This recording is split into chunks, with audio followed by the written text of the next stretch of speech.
Hello hi. ഞാൻ ഇന്നിവിടെ തോരൻ വയ്ക്കാൻ പോകുന്നത് ഞാലിപ്പൂവൻ വാഴയ്ക്കായാണേ. നല്ലതാണ് ഞാലിപ്പൂവൻ വാഴയ്ക്ക തോരൻ വയ്ക്കാൻ.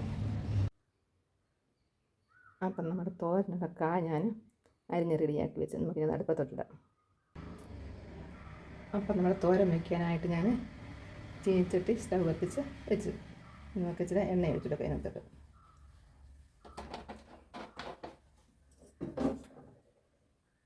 എണ്ണ ചൂടാവട്ടെ.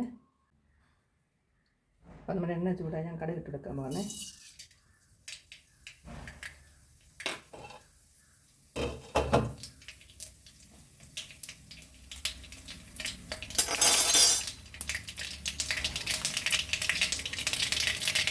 അപ്പം കടുകെല്ലാം പൊട്ടി കടുക് പൊട്ടി മക്കളെ വഴിട്ട് കൊടുക്കണേ. മക്കളെ വിട്ട് ഒരു ശക്കല അരി ഇട്ട് കൊടുക്കാം. അരി മൂത്ത് വരുമ്പോഴത്തേന് കരിവേപ്പില ഇട്ട് കൊടുക്കാം. അപ്പം നമ്മൾ അരി അങ്ങനെ മൂത്ത് നമുക്ക് കരിവേപ്പില ഇട്ട് കൊടുക്കാം. അപ്പം നമ്മളിത് കരിവേപ്പില അരിയെല്ലാം മൂത്തുകൊണ്ട് നമുക്ക് വാഴയ്ക്ക ഇട്ട് കൊടുക്കാം.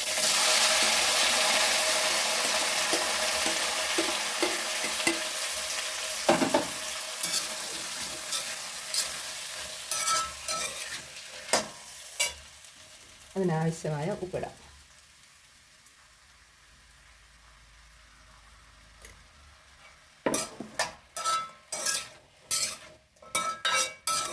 ഇതെല്ലാം കൂടെ ഇളക്കി ഇതൊന്ന് വേകാനുള്ള സ്വല്പം വെള്ളം ഒഴിച്ചെടുക്കാൻ നോക്കാം. കുറച്ച്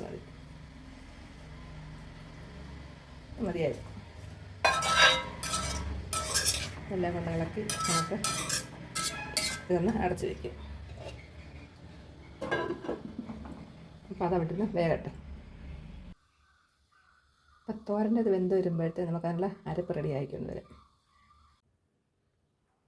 അപ്പോൾ ഈ തോരൻ്റെ അരപ്പ് തയ്യാറാക്കാൻ വേണ്ടി ഞാൻ എടുത്തിരിക്കുന്നത് ഒരു ബൗൾ തേങ്ങ ചിരകിയത്, 2 പച്ചമുളക്, മഞ്ഞൾപ്പൊടി, 2 അല്ലി ചുവന്നുള്ളി, കറിവേപ്പില. ഇനി നമുക്ക് മിക്സർ ജാറിലിട്ട് ഒതുക്കിയെടുക്കാം. അരപ്പ് റെഡിയാക്കിയത്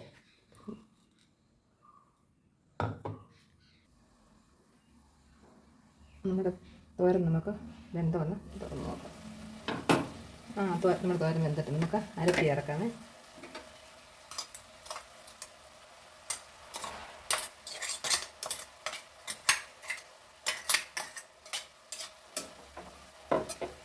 അരപ്പ് ഞാൻ ചേർത്ത് കൊടുത്ത് എല്ലാം കൂടെ ഇളക്കിയിട്ട് നോക്കുന്നു.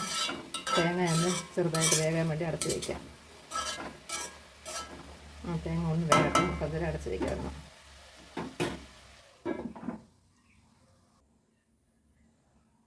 അപ്പോൾ തേങ്ങയൊക്കെ ഒന്ന് ചെറുതായിട്ട് വെന്തിട്ട് നമുക്കിനി മൂടി തുറന്ന് ഒന്ന് നിരത്തിയിടാം.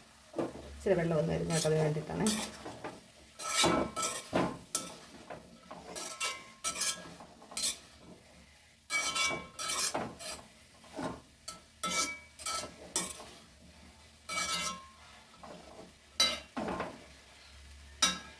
അങ്ങനെ നമ്മുടെ വാഴയ്ക്കത്തോരൻ റെഡിയായി. ഇനി നമുക്കത് സെയറിങ് ബൗളിലോട്ട് മാറ്റാം. അങ്ങനെ എൻ്റെ വാഴയ്ക്കത്തോരൻ റെഡി. നിങ്ങളെല്ലാം ഒന്ന് ഉണ്ടാക്കി നോക്കണേ. ഞാലിപ്പൂവൻ തോരൻ വയ്ക്കാൻ നല്ല ടേസ്റ്റാണ്. നല്ലതാണ്. ഒന്ന് ഉണ്ടാക്കി നോക്കണം എല്ലാവരും.